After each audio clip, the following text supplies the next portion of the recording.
Get ready for Ethisphere's 16th annual Global Ethics Summit, where the brightest minds in ethics and compliance come together to spark innovation and drive change. I'm Julia Boyes, and this is the Ethicast.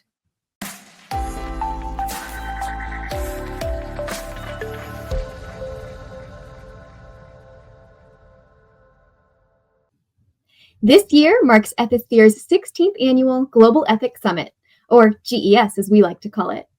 GES is Ethisphere's annual global event to bring together leaders who are passionate about ethics and compliance and advancing ethical culture within their organizations, communities, and the world. This year, April 6th through 8th in Atlanta, Georgia, and virtually, we will spend 3 days listening, learning, and sharing best practices around topics that are top of mind for ethics and compliance professionals today. In this episode of the Ethicast, we will speak with Emily Rickaby, Ethisphere's Director of Shared Expertise and Strategic Projects, to hear all about exciting highlights and sessions you won't want to miss at GES this year.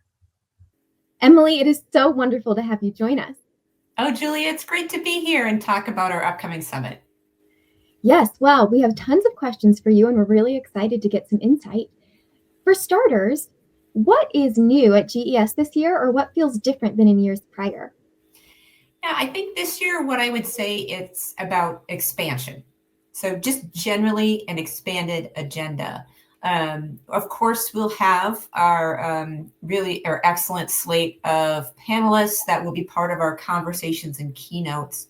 You know, there's going to be more than 20 panel conversations going on over the 3 days, both main stage and breakout. But new this year is we have 2 topical tracks during our breakout sessions. And one of those tracks is focused on those programs are maybe a little earlier in their maturity, or perhaps you're an ethics and compliance leader, and for the first time, you find yourself in the position of having to start a program from scratch. So we have one track devoted to that.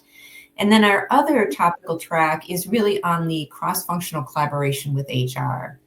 There's a lot of overlap when we think about what it takes to really build a strong ethical culture. It's about engaging employees. It's about educating managers and their role in engaging employees. So we want to take advantage of the overlap between those 2 functions and look a little bit more closely at where they can partner together for mutual success. The other area where we've expanded is really in our peer-to-peer conversations, our workshops, and also in some industry roundtable opportunities. There'll be 18 different topics to choose from when it comes to those types of sessions. And those are really, meant to be smaller gatherings, maybe 20 or 25 leaders around a table, or maybe it's a workshop environment of about 50 colleagues where you can spend a little bit more time diving more deeply into what's working and where your challenges are.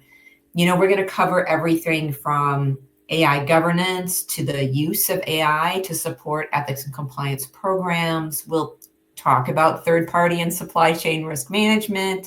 We'll have a session on managing the speak up and whistleblower programs. We'll go back to basics in some ways with learning how to craft really solid, effective codes and policies. And then on the afternoon of the last day, that's where we're going to have some opportunities for people to come in and gather in industry-specific roundtables. So stay tuned for more details on what industries we're going to be targeting for those. That all sounds so exciting. It makes me want to ask you another question. I'm curious, with all of that going on, what sessions are you most excited for this year? Yeah, a couple of things. I think, generally speaking, of course, AI is still going to be a big topic of conversation again this year. So I'm looking forward to that. I really feel like the folks in the ethics and compliance profession have a real knack for quickly coming up to speed when there are new things within the environment, and AI is certainly one of those, and related technologies. So we had a big discussions on that last summit, and that will carry over into this year. So I'm excited to see the growth that I'm sure will be on display at this year's summit. The other thing I would say is, whenever we have a summit that coincides with a big change in the administration, and that's certainly top of mind for a lot of attendees this year, So I think I'm looking forward to our conversations on strengthening the integrity agenda. I think it's always important to keep that internal organizational compass pointing in the right direction in times of uncertainty or big change. And then the other conversation related to that would be the one we're having on ethics and compliance professionals really staying close to the board and close to those strategic priorities. That's going to take on greater emphasis for people this year, I think. Emily, that was all so exciting. Thank you so much. For those people who might not be as familiar with Global Ethics Summit, our very first day of our 3-day event is called Bella Day, and it's exclusive for our Bella members. What are some things that Bella members can expect during Bella Day this year? Yeah, Julia, Bella Day is really an opportunity for this particular community to come together and sort of launch the year. We often talk about the ethics and compliance year as being Global Ethics Summit to Global Ethics Summit. So especially in the Bella community, this is sort of the launch of our 2025 year. So one of the things we like to do every year is check in with the state of the profession. And this year, the focus is going to be on skill sets, right? How do you make the most of the team members that you have in place, whether it's skills or expertise or titles, to really build the most robust team you can, given the limitation that we know a lot of people are facing as far as their people resources. So that will be one session that we kick off the day with. The other thing I'm really excited about are our 2 keynote conversations on Bella Day. And I would put these generally under the umbrella of lessons learned, right?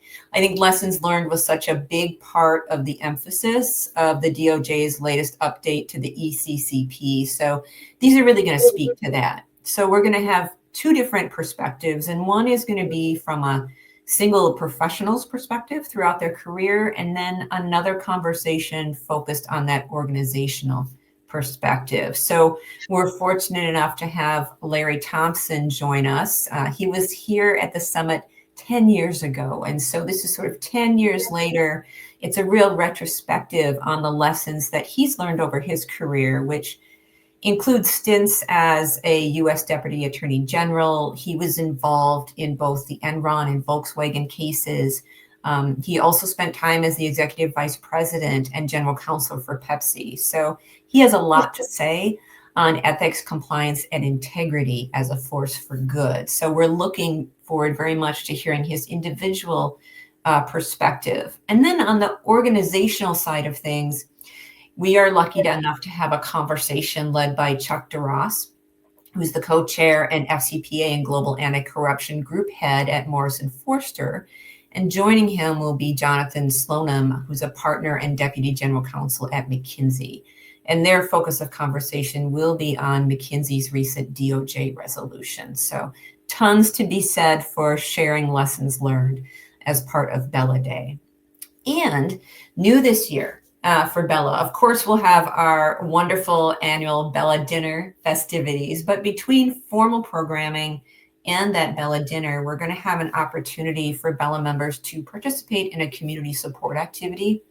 That's going to be led through Hands on Atlanta.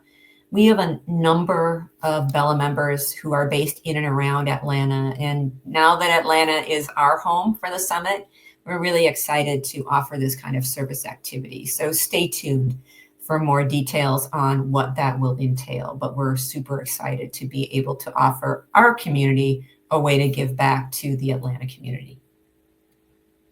That is so exciting. I, for one, cannot wait for Bella Day. And thank you. All of this information's been awesome. So this next question feels incredibly cruel to even ask. But if you had to give an elevator pitch for Global Ethics Summit, a quick little overview, what would you say? Yeah, and I this is not, I'm sure, my original thought, but it's one that sticks with me, and I think it's so true. And I would say, come and pack a year's worth of connections, data, and insights into 3 days. I really do believe that is true. I don't think you're going to find another event with the same level of leadership representation, the same breadth and depth of expertise as you'll get at the summit. So really do think about it as you're going to come away with a year's worth of information that you can bring back to your team, that you can continue to ideate on, that you continue to build the connections that you're going to make at the summit. So it's really 3 days and a full year's worth of information and inspiration. Gosh, well, I'm sold. Do you think there's anything else that you want to share that the listeners should know today? Oh, yeah. One of the things we haven't talked about is our virtual experience. So in addition to, right, all of these incredible opportunities that will be available to those who attend in person, and nothing can replace that, of course, but we really have a very robust online experience for those attending the summit through our virtual platform. So I really encourage compliance leaders and their teams to think about the summit as a full team experience, even if not everyone can be in the room where it's happening. It's a great way to have some colleagues in person and some online. It can be a way to sort of divide and conquer across what is a very packed agenda. And all the sessions from the main stage are broadcast live. And the recordings from the breakout panel conversations are often available that same day or same evening. So we really do try to make it as much of a synchronous event as possible for both our in-person attendee and virtual attendees. So really do consider that as a way to expand access to the summit, to the conversations, to the information and data more fully across your teams. That's so wonderful. And I know how much I've treasured the virtual experience in the past. So thank you for that, Emily. And thank you for all of your time today and all of your wisdom. And we look forward to seeing you in Atlanta. I look forward to seeing everyone too. It's such a wonderful time, and it really is. It feels like a family reunion almost. It's a great time, and I can't wait. And it's coming up fast. So not only are we making our plans, but I recommend that everybody make your plans to join us in Atlanta. Yes. All right, Emily, talk to you later. Thanks, Julia. To learn more about Global Ethics Summit, see the registration link in our show notes, or email events@ethisphere.com for more information. If you're a part of a Bella member organization, reach out to your engagement director to learn more about Bella member discounted and complimentary passes. We can't wait to see you April 6th through 8th virtually or in Atlanta, Georgia. I'm Julia Boyes, and this has been the Ethicast. We hope you enjoyed the show. For more content like this every week, please subscribe here on YouTube, on Apple Podcasts, or on Spotify. You can also get our free weekly newsletter at ethisphere.com/ethicast. And for even more free content, please visit the Ethisphere Resource Library at ethisphere.com/resources. That's all we've got for you today. But always remember, strong ethics is good business. See you next time.